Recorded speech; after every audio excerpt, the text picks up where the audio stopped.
सुप्रभात बच्चों, आज हम अपनी संस्कृत पाठ्य पुस्तक में अष्टमः पाठ है अर्थात 8वें अध्याय का अध्ययन करेंगे। लोह तुल्ला, लोहे की तराजू। प्रस्तुत पाठ विष्णु शर्मा द्वारा रचित पंचतंत्रम नामक कथा ग्रंथ के मित्रभेद नामक तंत्र से संकलित है।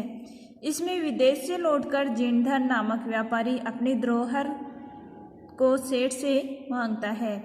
तराजू चूहे खा गए, ऐसा सुनकर जीर्णधर उसके पुत्र को स्नान के बहाने नदी के तट पर ले जाकर गुफा में छिपा देता है। सेठ द्वारा अपने पुत्र के विषय में पूछने पर जीर्णधर कहता है कि पुत्र को बाज उठा ले गया है।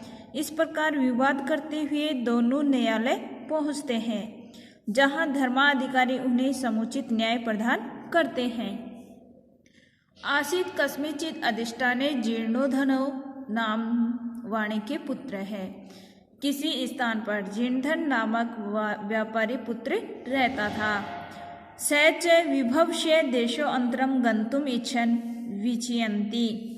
वह धन के अभाव होने के कारण दूसरे देश में जाने की इच्छा करके सोचता है, विचिन्ति सोचता है कि यत्र देशे अथवा स्थाने भोगा भुक्ता सवीर्यते, कि जिस देश अथवा स्थान पर भोगा भुक्ता सवीर्यते अपने ऐश्वर्य का भोग किया हो, तस्मिन उसी स्थान पर विभवहीनो धन से हीन रह करके वशेत रहकर स पुरुषा अधम है, वह अधम है अर्थात अन्याय है।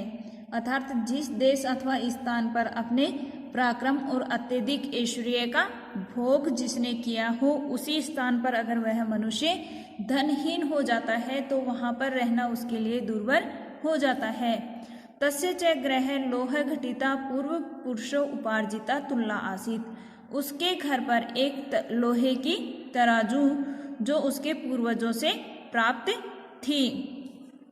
ताम च कस्यचित् श्रेष्ठिनो गृहे निक्षेप भूता कृत्वा देशांतर प्रस्थित है। उसने उस तराजू को किसी सेठ के घर धरोहर के रूप में रख करके देशांतर प्रस्थित विदेश चला गया अर्थात दूसरे देश में चला गया। ततः सुचिर काल देशांतरम अथेच्छया भ्रांतवा पुनः सौपुर आगत्यम च श्रेष्ठी उवाच है। इसके बाद सुचिरम कालम देशांतरम, दूसरे काल में दूसरे देश में लंबे समय तक रह करके वह पुनः फिर से सौपुरम आगत्य अपने नगर आ गया। तम श्रेष्ठिन उवाच है, और उस सेठ से बोला कि भो श्रेष्ठी ने, अरे सेठ, दिएताम में सा निक्षेप तुल्ला, कि मुझे मेरी धरोहर के रूप में रखी हुई तराजू दो। स है, वह बोला, भो, अरे नास्ति सा, कि वह तो नहीं है। तव दिया तुल्ला मूसक भक्षिता इति, कि तुम्हारी दी हुई तुल्ला को तो चूहे खा गए। जीर्णधन आहे, जीर्णधन बोला, भो श्रेष्ठी ने, अरे श्रेष्ठ, नास्ति दोषे, कि तुम्हारा दोष नहीं है। यदि मूस के भक्षिते, की यदि उसको चूहे खा गए तो यह तुम्हारा दोष नहीं है। इधर देवायम संसार है, कि यह संसार नश्वर है। न किंचित अत्र शाश्वतम अस्ति, कि इस संसार में कुछ भी शाश्वत नहीं है अर्थात इस संसार में जो आया है उसका विनाश निश्चित है। पर अहम नद्याम स्नार्थम गमिष्यामि, लेकिन मैं नदी पर स्नान के लिए जा रहा हूँ। तत् त्वम आत्मीय शिशुमेन धनदेव नामने मया से स्नान उपकरण हस्तम प्रेयसे, लेकिन तुम तुम्हारे प्रिय शिशु को, धनदेव नाम के शिशु को मेरे साथ स्नान के उपकरण दे करके भेजो। स श्रेष्ठी सपुत्र उवाच, वह सेठ अपने पुत्र से बोला, वत्स पितृवयम तव, कि तुम्हारे पितृवयम चाचा स्नानार्थ यास्यति, स्नान के लिए जा रहे हैं। तद गम्यतामेन सार्धम इति, तुम इनके साथ जाओ। अथासो वाणिक शिशु स्नानो उपकरण आदाय परहष्ट मनसाहा तेन अभ्यागतेन से प्रस्थित है। इसके बाद वाणिज्य शिशु व्यापारी का पुत्र स्नानो उपकरण आदाय स्नान के उपकरण लेकर के प्रसन्न मन से उस अतिथि के साथ चला गया तथा अनुष्ठिते स वाणिज्य स्नानत्वाम तम शिशु गिरिगुह्याम परिक्षिप्य। उस वाणिज्य व्यापारी तथा अनुष्ठित स्नान आदि के बाद उस शिशु को गिरि गुह्याम पहाड़ की गुफा में परिक्षिप्य फेंक करके तद द्वारम उसका द्वार ब्रहिशिलाया आदे उसके द्वार पर एक शिला लगा करके अर्थात उसके द्वार को बंद करके सतवरम ग्रहम आगत शीघ्र ही घर आ गया। पृष्ठश्चेन तेन वाणिज्य भो पूछने पर वाणिज्य व्यापारी ने उसके पूछा भो अरे अभ्यागत की अतिथि कथ्याम कुत्र में शिशु त्वयाम से नदी गतम की मेरा पुत्र कहाँ है जो तुम्हारे साथ नदी पर गया था। से आहे वह बोला नदी तट्टास शयनम हृत इति कि नदी के तट से उसे बाज हरण करके ले गया है अर्थात बाज उसे उठा करके ले गया है। श्रेष्ठी आहे सेठ बोला मिथ्यावादी न कि झूठ बोल रहे हो किम कौचित सेनो बालम हर्तुम शक्नोति कि क्या कोई बाज बालक का हरण करने में समर्थ है। तत् समर्पेयम मे सुताम अन्यथा राजकुले निवेदिष्यामि कि तुम मुझे मेरा पुत्र समर्पित कर दो नहीं मैं राजकुल में निवेदन करूंगा।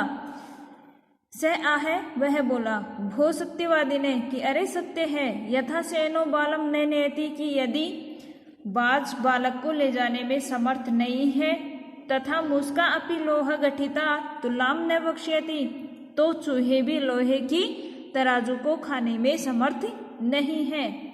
तद दर्पयम में तुलाम यदि दार्केण प्रयोजनम कि यदि तुम्हें तुम्हारे पुत्र से प्रयोजन है प्रेम है तो तुम मुझे मेरी तुला दे दो। विवद मानो तो द्वा अपि राजकुलो गतो दोनों विवाद करते हुए राजकुल जाते हैं।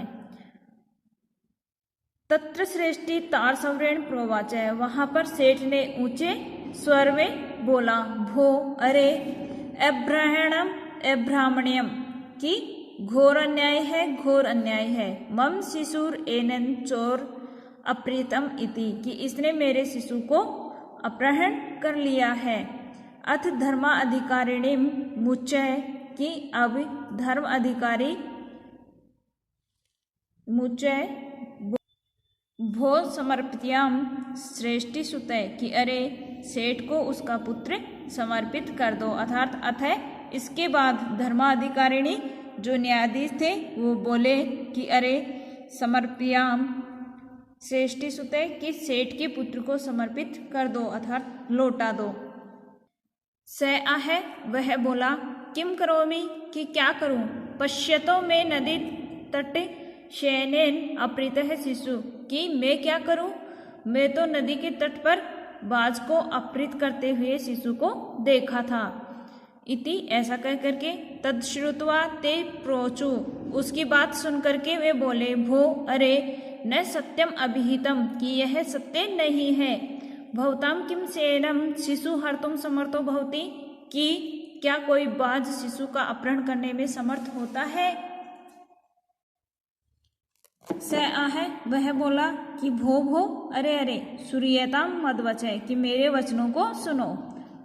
तुल्लाम लोह सहस्त्रस्य यत्र खादन्ति मूषका कि यदि लोहे की बनी तुल्ला को चूहे खा सकते हैं तो राजतंत्र हर्षेनो बालक है तो जो बालक है उसको भी बाज अपहरण करके ले जा सकता है उसको भी बाज उठा करके ले जा सकता है। न अत्र संशय इसमें कोई संदेह नहीं है।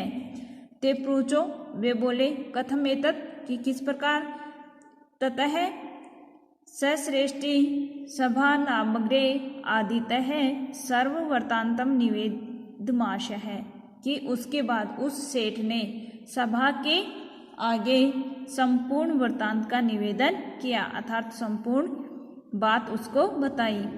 तत् हस्ते विहरस्य द्वा अपि तो परस्पर संबोध्य तुल्लाम शिशु प्रधानेन संतोषितो। उसके बाद में सभी धर्म अधिकारियों द्वारा हंस करके दोनों को परस्पर एक दूसरे को तराजू और शिशु प्रदान करके संतोष को प्राप्त किया। धन्यवाद।